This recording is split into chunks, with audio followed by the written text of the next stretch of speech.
So, so it says, does it say you are live on your camera Yeah, on your side? it Okay, does. cool. All right, cool. So, hey everybody, welcome to Nightmares, anyone. It's me, Richard. It is Tuesday, September 9th, and today is the release date of a really good friend of mine, horror author, Nightmare Man himself, Jerry Roth. Yeah, this is the book. Mine's going to look a little bit different than yours, probably. So, before I start talking and rambling, let's bring the Monster Man in himself. So, as you guys can see, I'm not in my library, so I'm going to pop in Jerry right now. So let's pull this guy in and see what the hell we've been doing. Hey, buddy, how are you? Richard, thank you so much for having me. I always Oh my love being on your God, show. buddy. No. This is my it's a pleasure to have you, man. So I was just telling everybody, Jerry, we have not done this in 3 years. Can you That's believe this? crazy. I That's know. crazy. No, it is I felt crazy. like you do Solomon. He's a buddy of mine, Solomon Petras. I feel like you have him on the show a lot more. I love So I introduced you to him and now he's on the show more. like, I don't know. yeah, I don't know how that worked. I really don't know how that worked. It's really, really funny, Jerry, because when we just got back from Europe for we were in Europe for 3 weeks, That's and great. we did a midnight Jack the Ripper tour, walking tour, and Oh I was wow. talking to the tour guide about horror author friends and stuff, and I told him I was reading your book, and he said, "Now that's my kind of stuff." But yeah, it was great. I did finish the book while we were on our cruise and our trip, but so we've got some questions. I've got questions that I wrote down. Okay. Let me grab the tablet. So how the hell you been? I like your haircut. Thank you. Why? So here's the other version. You got the special edition version Yeah. that goes to the most important people, but this one here I actually like to cover as well. I do too. I actually like the blue. I really, really, really like the blue. It adds. It really, really adds to the ghostly effect. Yeah. But so everybody, I was talking to Jerry a couple of weeks ago on the phone about doing this interview and stuff, and I'm not going to ramble because I'm going to let this man ramble this time. You guys remember 3 years ago when we did this, we were both I wasn't nervous, but Jerry and I had never done a live chat before, but I'm going to show my copy, and then I've got some questions that were sent to me in emails. This is from Marcus Ray. He lives in Chicago, Illinois. He said, Richard, do me a favor. Please ask Jerry if we can still get the special edition author box, the gift box. I didn't know, so I told him I'd ask you here. Yep. I promised myself that I would do this as a limited thing. So I think I do as of now. If you look on my website, I do have 4 copies left that I can create and make into a box set. Cool. What I found out is I don't know. I think you've already described it in our earlier video about the box set. So the box set I created. I wanted to do something different to advertise the book, get people excited about. So what I decided to do was for a limited amount of people. I did no more than 100, so I'm only down to 4. So it was a great success. But what I did was I created a completely different cover so that people who wanted a box set will get a completely different experience. They'll get a different visual. So you get a kind of a cooler, kind of a retro look on the special edition one, which has the Polaroid camera on there and kind of has the eerie kind of sickly green cover. Yeah, dude. Very, very Reagan McNeil throw up vomit color. Yeah. So what I was excited to do is that in the book, when you read the book, there are elements of cursed items, cursed objects that help to maybe bring a certain ghost back to life. So what I thought would be fun to do is, in promoing this, is have a special edition where I also put in a cursed item that I bring along with this thing, and I actually lead this to and created a backstory. There are 5 different, in case you didn't know, there are 5 different objects that you could have gotten. I think you got which one did you get? I got the magnifying necklace, and then I got the 2 scrolls. Yeah, and I And still haven't. I still haven't. I still haven't unrolled the second scroll because that first one. oh, okay. Yeah. I think you got the. Did you get the amulet though? Did you get the amulet or did you get the jar? I got the little jar. I got Okay. the little jar with another little scroll inside there, and I Okay. took the cork off. But then I thought, you know what? I'm It's too not late. gonna. I'm not gonna unroll this little piece of paper till I've read the book. Well, Um, the funny thing is that obviously the one that you have, it's a ghost trapped into the scroll, and if you opened up and you looked the scroll, it would be a character in the book's name, which would be Britney Spears in this one. Oh, Riley Spears. I'm sorry. I'm thinking of Britney Spears. Riley Spears is one of the characters, but also if you bought a box set, you could randomly get a key, a master key that has a backstory, an amulet that would have some piece of torn cloth. So I did several different ones, and I thought it'd be good that you scan the back of the barcode, and it would take you to the website, and it would show you the history of this dark object. But also, if you click a button, it will lead to the history of my church, the one that my family lived in, and the one that we wrote about in the book. So now almost everybody that is probably watching this, and probably about 600 or 700 more people, those of you that don't know the backstory of Moxie Manor, I'm going to pop up a picture here, and I told Jerry we had these pictures, but let's see which one's going to pop up first. I think I might. Oh, that's the wrong one. I told you. Let's go. That's tell everybody that's watching what that is right now. Well, this is the picture of the church, and it's kind of interesting because the church was built in 1908 by the side of a road, so it has easy access to the patrons. But it's a little unassuming right now. But if you looked at the entire structure, it's definitely kind of daunting and creepy.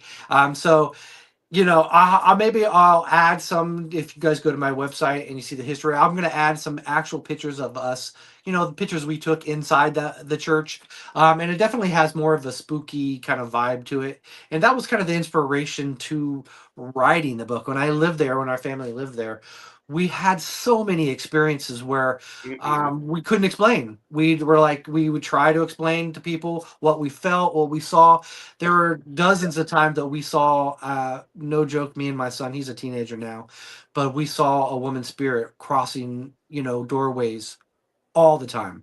Literally, at least once a week, somebody would say, we saw something, and we're like, oh, we can sort of get used to the idea that we tell each other, and my son, he lives over the attic, and at night, he would always hear people chattering at night, people Hell talking no. above him. I mean, Hell you're no. talking about, Hell 2 in no. the morning and a 16-year-old listening to chatter of people talking above him. So it was one of those things where I had a relative come in, and she did sage, and she would try to cleanse the house.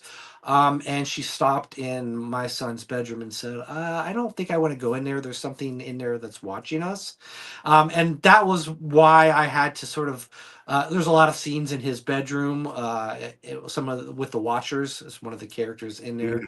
And so I use a lot of that. I took a lot of what creeped us out, the areas of the house that scared us, that kind of made us nervous, and I tried to put it into the most inspiring book that I could. At least How long did you guys live there? we lived there about 3 years, so we got a pretty good overall experience of what it's like to sort of be isolated in a huge church. It definitely gave me the feels of The Shining. If anybody's read Stephen King's The Shining, obviously it's a big hotel, and we had a lot of experiences that were similar to that. And it kind of gave me the idea that maybe objects and maybe structures kind of carry a stain with them of something that's happened in the past. Oh God. So Jerry and I talked about this. To those of you that have all read On the Tip of Her Tongue, Jerry is a master. I'm telling you what, I think his book On the Tip of Her Tongue, which I did a diamond painting of, which he has framed on his wall. You guys have all seen that picture.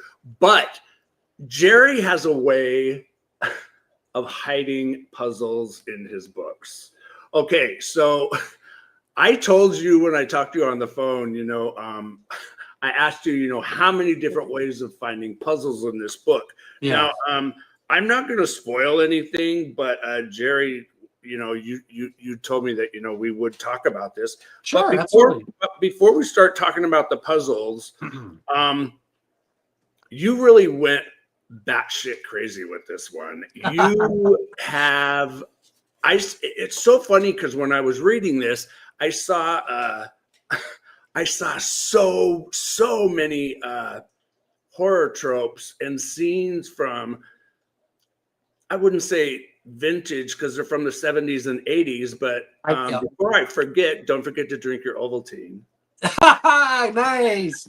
All right, don't tell anybody where you found that, but yeah, I won't. But so one of the best scenes in this book took me back to oh my God, I was going to look this up and I forgot this morning. I think it came out in like 1978 or 79, or even maybe in the 80s. But do you remember the Disney movie with Betty Davis, Watchers in the Woods? I do. The Watcher in the Woods. Yeah. This book, one of the storylines, and everybody, there's like 7 or 8 storylines. So, but there was a storyline in here that reminded me so much of Narak, and the scene in the church where Holly, God, what was her name? Holly Johnson plays the character, and she's blindfolded, and they're doing a ritual with her in the church. I have goosebumps. You guys, I seriously have goosebumps. There is a scene in this book, the eye gouging scene.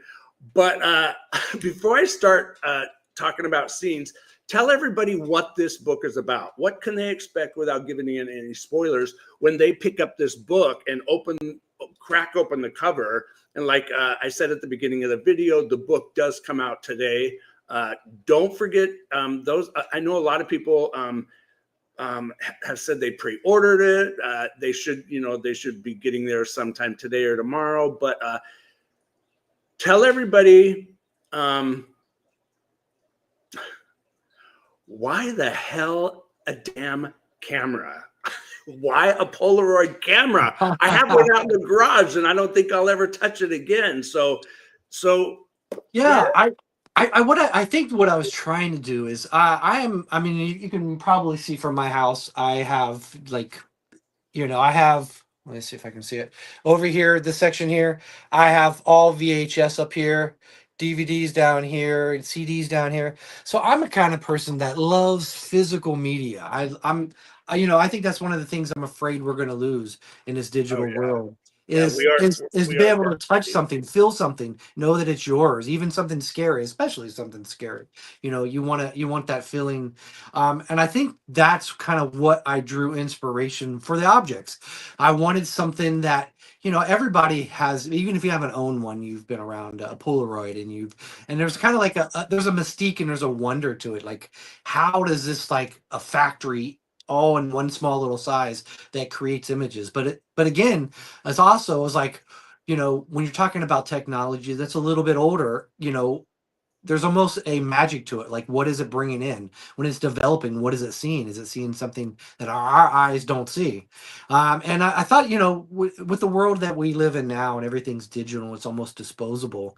I wanted to bring back some items that, that could have had stains from trauma on it. Something that could outlive the person that owns it. I think that's that's one of the cool aspects of it is that these objects that I put in the book that may be cursed or have a life of their own, they're going to carry on well after all of these characters are long past. So it kind of brings the idea of almost immortality to a story when you can bring in cursed items, something that bigger than what the people who own it are, because they're not going to outlive that kind of magic. Bruce just walked in. Hey, Bruce. He said hi. He just walked in with Zero. So let's talk about Harper and Casper. So Casper being the person telling the story, he's a horror author like you.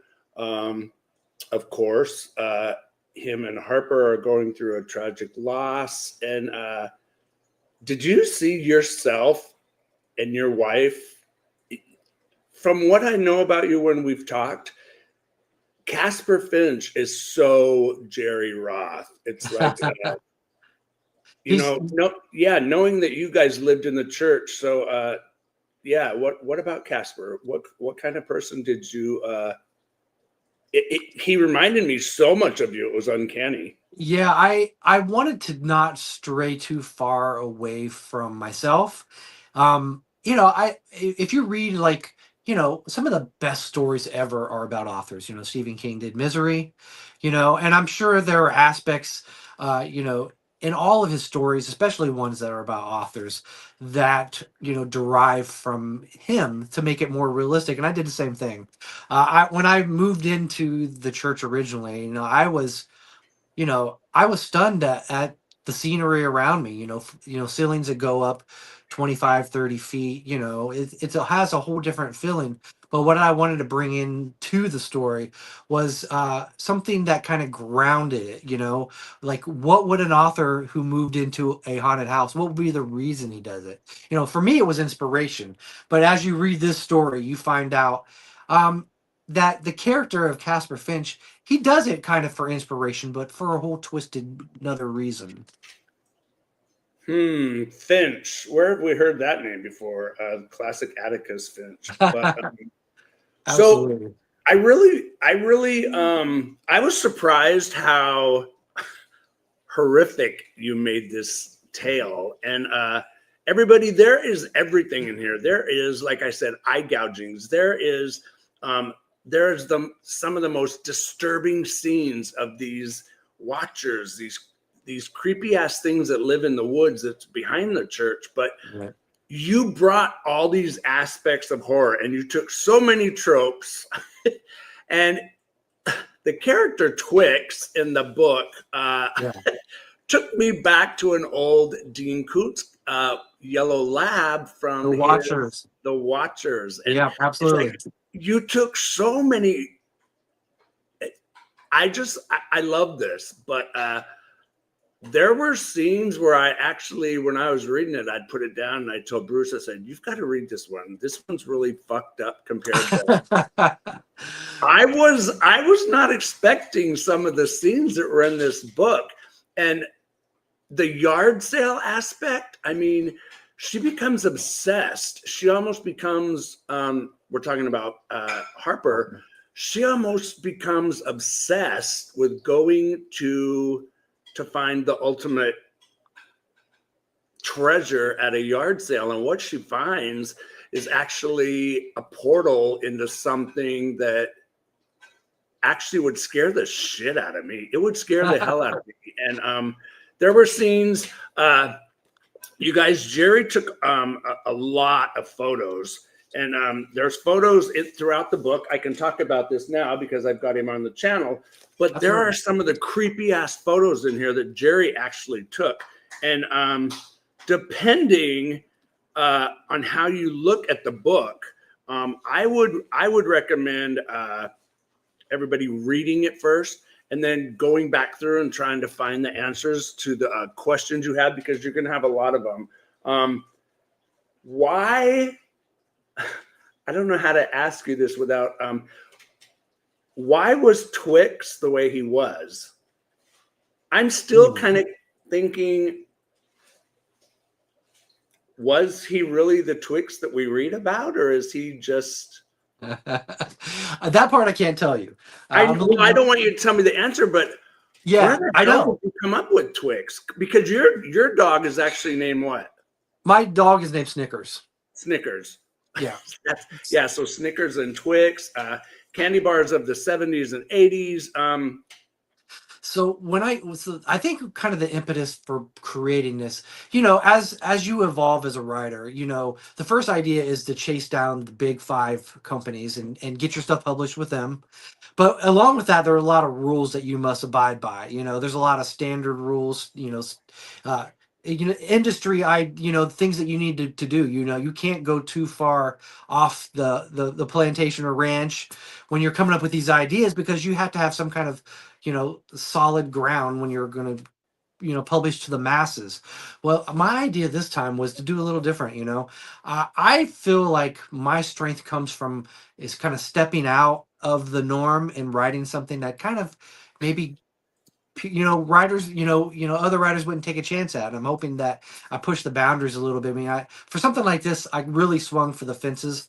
I wanted to take a lot of the genres that I loved in horror and put them in a blender and just hit puree and find out how it kind of falls out. A lot of times, I will say, well, with this one you're dealing with a lot of maybe some unreliable narrator, in a lot of points, because you want to pull people out of their comfort zone. And that was kind of my goal with this one. You're going to find elements that, like, okay, is that a dream? Is that real? What are they seeing? Who's seeing it? Everything is finished, you have a better idea of what happened, but you're still along the way. You're in a like really in a dreamy fog, and that was what I wanted to create the vibe with this one. Mm-hmm. Now, has your wife's name is Trish, right? Yeah. Yeah. Has she read it as well as your older son? Have they read the finished book? They haven't read it yet. They're sort of waiting to do it all as like a buddy read or something. I don't know, but so I did warn them that a lot of their rooms and a lot of the places in the house where they lived, that I kind of adapted some scary moments of it, and some of these scenes, they've come from them, Oh how my they God. feel. They feel a sensation of certain parts of the house where you'd walk through and you would feel somebody being there, like a cold spot, and that happened all the time. And I just extrapolated all their fears and put them into a book for them. So, Father of the Year. Hmm. So in the book, there is a scene where I can't remember the lady's name, but Trish Harper goes to the yard sale the first time, Yeah. and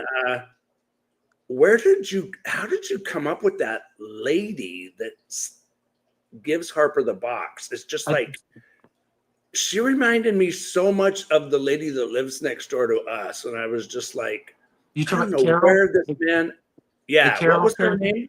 Yeah, Carol? yeah, yeah. Yeah. Yeah, Now is she the same Carol that comes in later in the story? absolutely.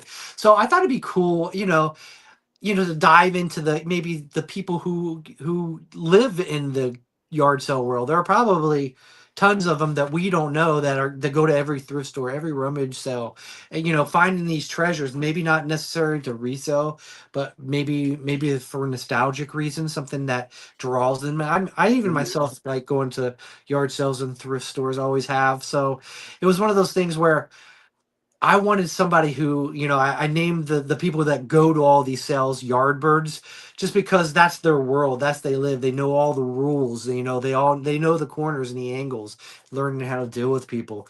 And in a way, it was my character Harper's entry into the world, where they say there's more involved. Even if like somebody like Carol doesn't know about cursed items, they have a feeling, they have a sense, they see this stuff, they touch this stuff, they know there's more involved than just picking up an item in the store. They know there was a life before it. And I wanted to introduce that to Harper as she's trying to take these yard sale items and bring back a child to life. She how now has a support system to help her find these items. God, and it's like you did it again. You scared the shit out of me, but you made me actually tear up a couple times. And Really? Okay. yeah, just the whole when you just said, bring a child back to life. It's like I think now that if I wouldn't have lost my kids, they'd be 38 and 40. And it's just like, Oh wow. as you watch your kids grow up, weren't your kids part of the reason that you guys moved out of Moxie Manor? Yeah. It was scaring the kids, right? Yeah, I mean it's a harder life, when you live in a massive church, everything is harder. Animals try to get in because you're out in isolated areas. Heating is harder. You have to, heat an area that's, God. enormous. So, I mean, everything is a little bit. It's a different kind of vibe and feeling, even a mental state when you're living in a place that's so big, and sometimes at night so scary. So, Mm. we since we moved, we almost all uniformly said we miss it. Now we wish that we had kept the house. We want to live there because it became sort of our personality in a I way. don't know. That would be like going back to the Overlook or going Or back Amityville or something. You're or right. Yeah. Amityville, 110, 112 Ocean Avenue, now 110. It's like Yeah. I was.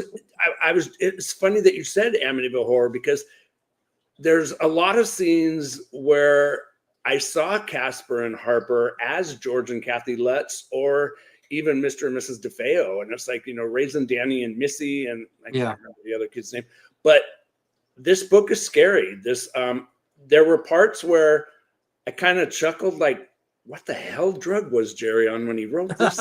It's just like, but it was just. Do you ever go by the church anymore? Do you ever drive by it? Yeah, we do.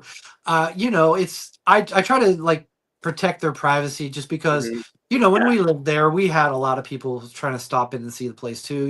There were tons of families who number one got married there. They buried there's I'm sure there were hundreds and hundreds upon hundreds of caskets in that church at some point, for funerals.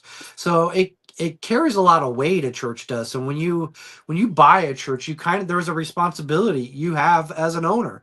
When I first moved there, I had a write up of me from the local papers saying that a horror writer bought the church. This is I like a lot. found those. I Did found you? those Okay. articles from the newspaper, and I downloaded them and saved them. So yeah, I'll put those links down below so you guys can read it too. In fact, I found some really old articles from the newspaper Yeah. from like the 30s and 40s that showed old black and white pictures of the church. And you guys, this church is real. It was called St. Pius, St. Pius. St. Pius. St. And Pius. yeah, it's just it just so how when you wrote this, how long did it take to write this story? This one took a while. I think when you move, there's a transition where you're like, let me settle into my new place. And I think I settled into a new job at the same time. I always seem to do that. I buy a new Mhm. house at the same time I get a new job. So it kind of puts a lot of pressure on me for a little bit. But this one I let drag out a little longer. One of the things that I always loved, and I think you probably mentioned to it maybe in a text or something. I like the Eagles, and I know everybody does like the Eagles, but Hotel California all the way. yeah, and when I was a kid, like Hotel California had such an impact on me. You know, they done so much with the vibe, with just so few words in that song, And and it's I actually always it's actually a creepy song. It's actually it's very, very very creepy. creepy. I told myself that someday I am going to write, a book about. I can write a book about Hotel California. There's too many creepy parts, and I did steal a bunch from, not completely. I had to obviously go a different direction with my story, but I wanted to capture that vibe of Hotel California, about coming into a place and feeling it take over, feeling it has a personality, almost feeling like it's taking a part of your soul just by living there. And I wanted to like bring that across. That's why I sort of mentioned Hotel California, and yeah, I wanted to kind of bring up the idea of a place that's supernatural, that affects the people who live there. Mhm. So when I was talking to you before we started recording, and I told you that I'd found some photos and stuff. Yeah, So you guys, there's a scene in the book. I won't say what it is, but it's probably three-quarters of the way through, where the characters find something in the basement. And I'm not spoiling anything, but Oh, wait a minute. Sorry, I probably popped the wrong. I don't know why these are showing up in weird order, but let me see if I click. It's like StreamYard has really, really That's changed that's the church when this one. okay. So Jerry actually took this photo, and this picture is actually one of the Polaroids in the book. So of course it's in black and white. Jerry, we can see the rafters of the church in the upper right corner. Right. And everybody, if you kind of skew your head to the right a little bit, you're going to see what looks like a tunnel. And Jerry, what the hell is that picture of? I know what it is because I've read the book. Right. But when we look at this photo, it looks like that is on the floor, if you were to think. But actually tell everybody without saying what is all that brown stuff in the bottom of the picture? Okay. Yeah, let me sort of set the stage. This is there's a crawl space under our house, and that's what the rafter is. That's the floor level of it. And you know, we've obviously, me and my son had to do repairs underneath the church several times. So yeah, my son refused to go down there at a certain point. But when we first went down there, we saw this. And it kind of mimics the archways that are above. So we're like, oh, okay. So there's archways that's buried. Like, you know, usually you don't create an archway unless it's leading to something. You know, that's an aesthetic thing you wouldn't do under a church. So just being around there, this is the area that I live in is one of the original coal mine areas of Appalachia. So it came to my mind that, you know, this is what they call is the furnace area. So it's a lot of coal mines, underground, you know, trails. Let's don't go anymore. Let's don't reveal anymore because I just, you know me, I'm a big chicken shit. I love to be scared. I love horror. I'm a horror freak. But I think visiting that basement, I think the first or second time I went in there, but after that, I really, because I've told you this before, I do believe in evil and I believe, you know, that ghosts exist, but these poor characters in this book are taken from hell to a deeper hell. And it's like, just as you think, you know, that things are going to go wrong, you bring in another messed up character or a messed up scene that is just like, oh my God, where is this going? And I actually think, I think this is my favorite book from yours. Bottom Feeders and Throwing Shadows will always be my favorite, but this is the book that I think I will probably read every spooky season time of the year. But and you guys, like I said, the book comes out today, so make sure you guys order a copy. Even if you buy the Kindle, you've got to experience this tale of horror and sadness. And it's just, it is, you went all out in this one. And I love the way that you bring your favorite horror tropes and what in the hell scares Jerry Roth into this book, because as I was flipping the pages, like I told you on the phone, everybody, I'd got about a third into the book. And when Jerry had sent me the box that you guys watched him a couple videos back where I unveiled the box of all the stuff that Jerry sent me in the box, I immediately, I was reading the book, and as I'm coming across things, I was like, God, do I write this down? Do I want to? But I didn't do any of that. And you know, when you and I talked last time on the phone, I told you I did figure out a couple of them, but there's still so much more I need to do with this book. I really need to, you know, pick it back up. And as much as I want to, and I love this picture. I love where I have to remember this picture. Now that whole area of the church. Yeah. Of course, it doesn't look like that anymore because, you know, it's been converted into a house. But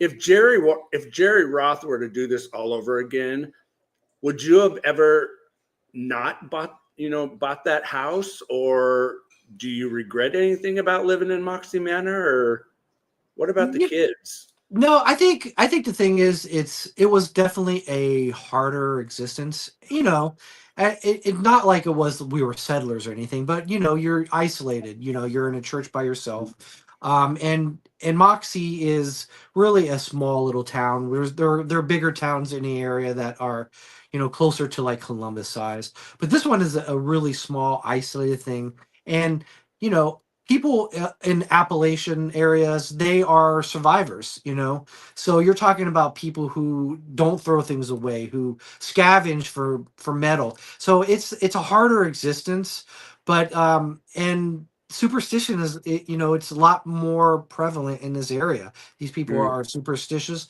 They've seen things, they've passed down things from generations of what they saw and what they see in this area. So there's a lot of history. So I wanted to try to tread lightly on that and bring mm, in some stories that I've heard about. I mean, one of the things that I've heard about in the past, in Appalachian areas, is the Watchers. So it's always been reported that Watchers are always in the woods in these areas. So I didn't have to pull very far to bring that in because this is something that people claim they see all the time there.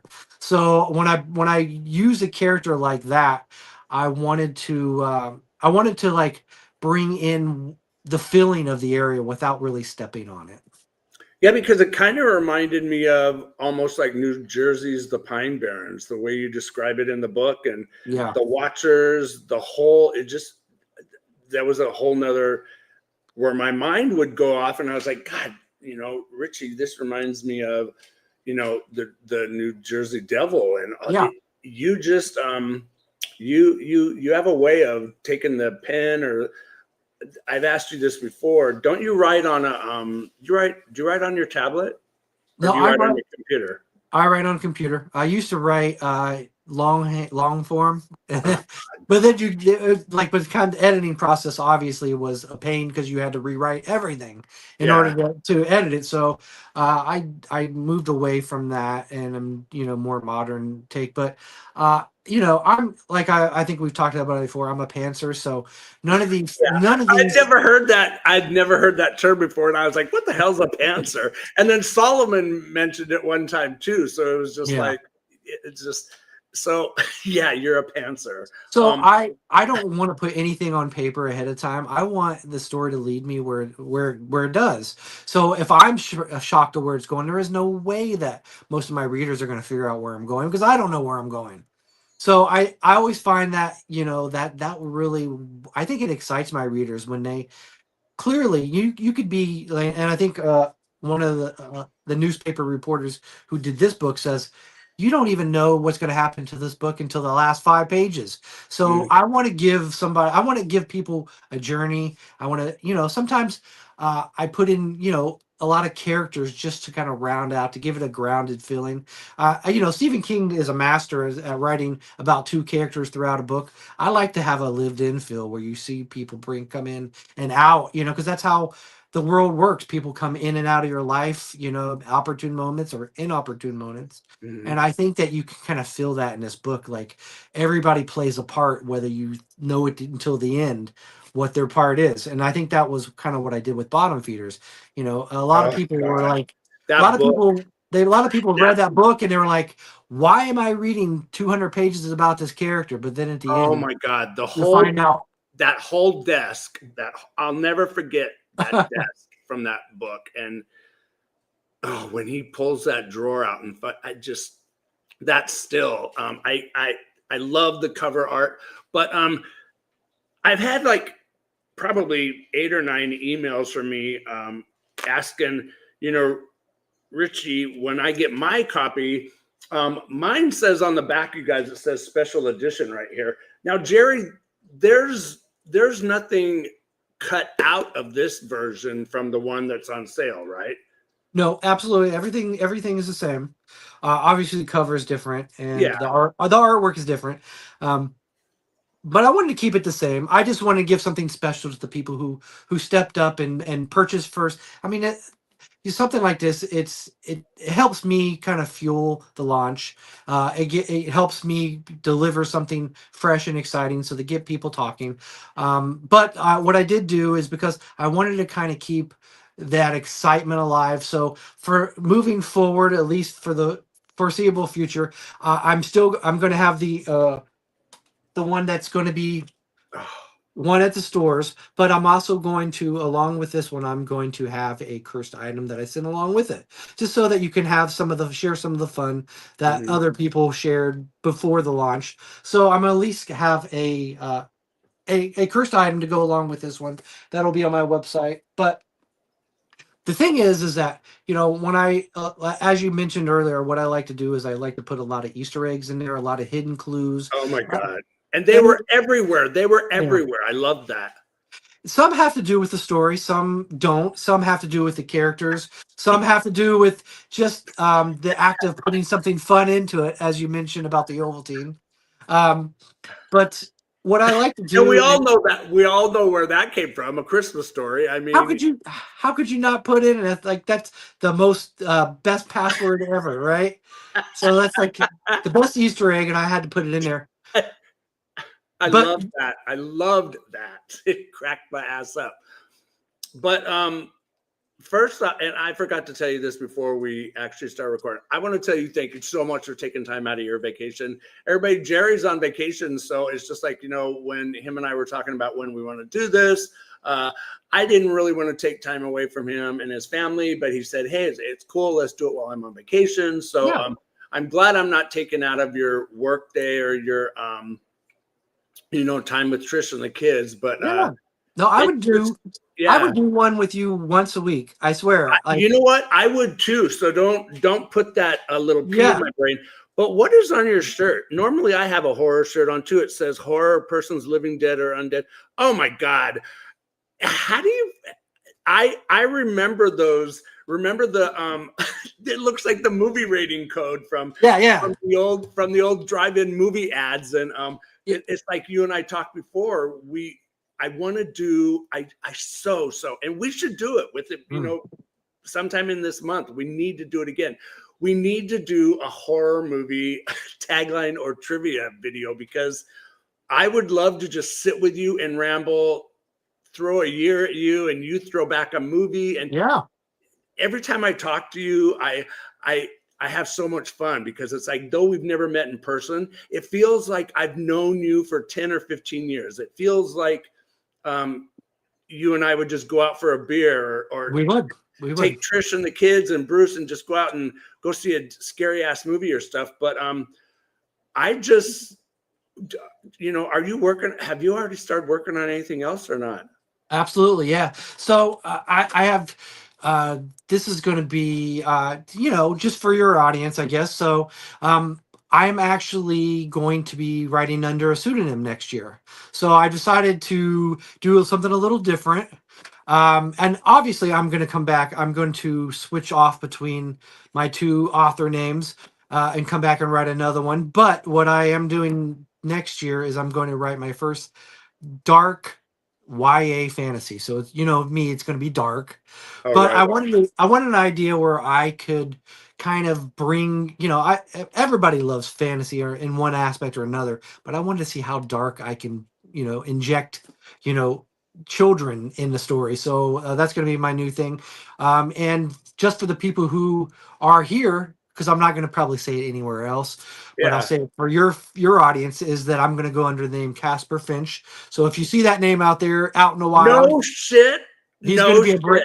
he's going to be a brand new author starting next year. And and the funny thing is that people always use a pseudonym in different ways. I think J.K. Rowling's she doesn't Oh my. really talk about hers or the guy that she has And I a mean, character. probably the most famous author pseudonym is Richard Bachman. And, Of course. and, Owen West, that, Dean Hmm. Koontz published the Funhouse under and stuff. But it's like, so I've always wanted to ask Stephen King to himself, but I can ask you, Yeah. why would an author, I mean, I think it's the greatest idea, because I love the character of Casper Finch. I Yeah. could actually see this character as being a personal friend. So, but why would an author choose to do that? Why I mean, Yeah, When I could see that. And I think the thing with the reason that I'm deciding to do it is, kind of like, I guess, in the way that Richard Bachman became a real thing, is that I want to kind of. I think the thing with horror is there's it's a very niche but very powerful genre. Mhm, mhm, People are so in love with the genre, but mhm. with that they also come with a lot of expectations. It's hard for anybody to kind of step out of that genre. When they read my stuff, like this one here, I think I add a lot more elements of splatterpunk, which Oh I my God, barely I loved it. I loved it. which I never done in any of my other books. I thought, why not just a little step out a little bit?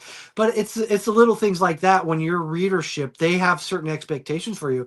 So I'm sure I'm going to have a lot of readers that don't like splatterpunk. Some people like the vibe of bottom feeders. So I feel like you are really in a box when you're a horror writer, and it's a good box to be in But I felt like I want to go do something completely different. And as Casper Finch, I can write fantasy. Oh, I can write middle grade. I have a middle grade idea that I want to really kind of explore. So it's a way so to is, give is myself. Casper going to have a author picture in the back? And you know what's funny is, and maybe I'll send it to you for the heck of it. You have I have to. pictures of me when I was younger, and I'm going to use pictures of me when I was younger because I don't really look as much like I did when I was younger. But when I was in my 20s, I had blonde hair and I looked completely different, probably bone skinny. But I'm going to put those on the back of my thing, and hopefully it doesn't upset and ruffle too many feathers that I'm pretending to be somebody else. But But it's you're kind not. I mean, yeah, those of us that have all read horror for our entire lives, we know you're not trying to be somebody else. And sure. the fact that you're going to be the character that you created, I think that's incredible. I think that's so ingenious. And when I wasn't expecting you to say, I'm going to write something as Casper Finch, and that's why I started laughing because I love the character and his background and his story was just it's yeah, I think this is my new favorite. This could easily knock bottom feed and I've read bottom feeders now 3 times and Wow. I want to listen to it. I really want to listen to the audio, but I remember the first time I read it and I just like, wow, this dude's gonna be an author that I really, really want to read his next stuff. And I'm pumped now because I can't wait. I've ordered another copy in the blue, so I'll have both a Okay. green one and the blue. But I'm really, I was blown away with this one. Oh, And I know a lot of people. Tammy Ellis, a friend of mine, she got one of your author boxes, and I okay. talked to her right before you and I went live and or started recording this, and I asked her, I said, you haven't opened your box? I said, you've had it for, she said, I want to wait till you and Jerry do the interview. And then I was going to take a video and have you pop it in. I told her, I said, I can edit it later. I said, Yeah. and she said, it's killing me not to open it. She said, so I promise, I'll open it today. So, everybody just get your copy because I was so proud of you, Jerry, when you told me, wow, all the author boxes have almost gone. They're almost gone. I was just like, the way you marketed that box, it's like I told I've already said everybody, it was fucking ingenious. It was genius. It was when I opened that box. Goosebumps again. When I opened that box, I think the first thing I saw were the scrolls. Yeah. And like a dumbass, I opened the one and I was like, oh, I'm not opening the second one. So yeah, you marketed this one really, really well. And what you do with the puzzles in this one blew me away. Blew me away. Oh, well, thank you. I appreciate it. It So just it's one of those things where, and if you're new to me or new to the channel, it's one of those things where I like to hide. I love puzzles, so I hide hidden things, hidden messages. And obviously, you can enjoy the book without it. I tried to make this one even more subtle, and there are some limitations with some things that you probably couldn't see because of today's, printing press or whatever. But if anybody's out there who wants the true experience of the book, usually it's the opposite. But I think the Kindle version might be the way to go this time because they're crystal clear pictures and you can see all the clues. Because Oh God, yeah. even in the pictures, I hid, visuals for you to try to discover. So the Kindle thing is the way to go. Usually it's the opposite. Most of my stuff that I hide in my books, I would say the print version is the way to go. But this one here, if you happen to love a Kindle, I think your experience will be even better if you're looking to find Easter eggs. Yeah, They're easier to see. I have it on my Kindle. I bought a Kindle copy, and I kind of agree with you because I could enlarge the screen. Yeah. As much as I did not want to pick up that amulet, that necklace, and use it to, but yeah, everybody, you guys, when you pick up this book, you're a master at the hidden gems and the puzzles, because this one, what you did with this one blew bottom feeders. The secrets of bottom feeders away. And this one, like I told you, I still have like 2 formats to go. I still have to find, but it was great. It was great. And thank you. I cannot wait to do another one of these with you. Now that we've talked about it, I really, really want to follow through and do it. So I know weekends are good for you, but we'll talk about that after we wrap this up. But is there anything you want to throw to the readers before we let each other go real quick? That's a good question. Just to say, hey, thank you for the support that you've done with me, and Richard as well. It's like amazing. Every time I come on here, I feel like this is a home away from home.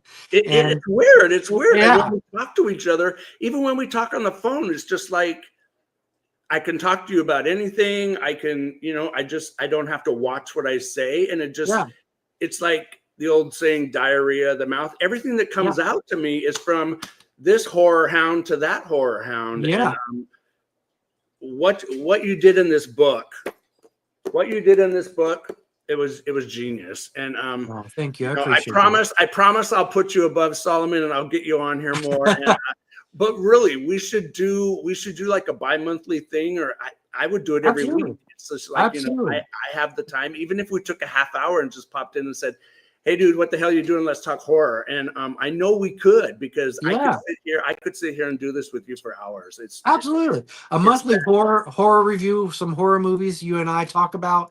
I think I could do that easily forever. So, but I want to thank you for having me on and giving me your platform to talk about my book. And thank you so much. That means the world to me. And it comes out today, and I want you guys to know that all of your support is amazing, and please come to my even if you don't want to go to like Amazon. I know that everybody loves Amazon, but come to my website. I'll sign a copy of it personally. Yeah, you guys need to have a physical copy. Go to his website and actually order the book. It's not the same as reading an Amazon Kindle version, or I like to smell that. I love to crack that binding open, and I've told you so many times I want to come to Ohio so bad and ride roller coasters. And now that I know Moxie, is Moxie Hall? What's the town's name? Moxahala, Ohio. Yeah, so I do. Now I've put 2 more things on my bucket list that I really want to do. I want to go to Ohio, and I want to meet you, and I just want to hang out and just go. I think you could show me some things there that would literally scare the hell out of me. And that would be cool. Anytime, please come. Moxie Manor did it, bud, and it just Carol and Harper and Casper and Twix. I mean, all these characters were just. Yeah, I'll always treasure that creepy ass desk from Bottom Feeders, and this one. Now that I've talked to you about it, I am going to open my little jar when we get off here, and I'm going to read the second scroll. So hey, if you guys see us next time, and I have an eye missing or my teeth are all fucking knocked out, you'll know it was something Jerry put in that box or something. But it's like, I know. I think I did some advertisement for the box set that I was selling, and you can also make comments on it. And one of the older gentlemen on there that must have come across it said, "Why in the hell would I ever buy a cursed item and have it sent to my house?" So let me just say that the items I sent to you are not really cursed, but I wrote a backstory for them, and I gave you a creepy history of them. So it's more for fun. I'm not going to do It that. was fun. It was I wouldn't fun, put that but on anyone. you marketed that box perfect. You marketed that Oh, box thank perfect. you. And as I did, I've talked about this book a lot, and it's funny because when we were on our cruise, I got to let you go because I don't want to take up any more of your time. Oh, But you're when we fine. were in Europe, I was reading this book on the crow's in the crow's nest Yeah. at the very front of the boat, and I don't know how many people said, "What are you reading? That looks like a scary book," and I was like, it is a scary book. And then, of course, this lady was sitting next to me, and we were both drinking. I think we were drinking Guinness with fresh black currant squeezed into it. She said, "Oh, I love a good horror story." I said, "You need to buy this." I said, "It's about a very, very creepy haunted church, but it's about a man and his wife." And she was like, "Oh, can I look at it?" So she looked at it, and she's like, "What are all these little markings in here?" I said, "Oh, that's my personal scratch." I said, "I'm marking things in there." I said, "I can't tell you what that is." And then I told her, about the box, and she ordered a copy, and Oh, that's it was great. just funny because I really think this is the book that's gonna. I loved it, but I Yeah. can't wait. I can't wait now for Casper Finch. Okay. Yeah, that's what I'm working on next. But for the people who don't know, sometimes, as a writer, you need a backstory. So I actually wrote a half-finished version of a prequel to this. It's about Lauren DeVille and Nathaniel DeVille, which which in most people don't know, but Bottom Feeders is DeVille, Robert DeVille. So this Mhm. is relatives of his that goes back that own Moxie Manor years before. Obviously, if you read the book, he's not the nicest guy in the world, Nathaniel DeVille. So I wrote a backstory, a novel that I may or may not eventually put out, but I just needed that to write But that in order to I get know this. I'll have my own personal copy.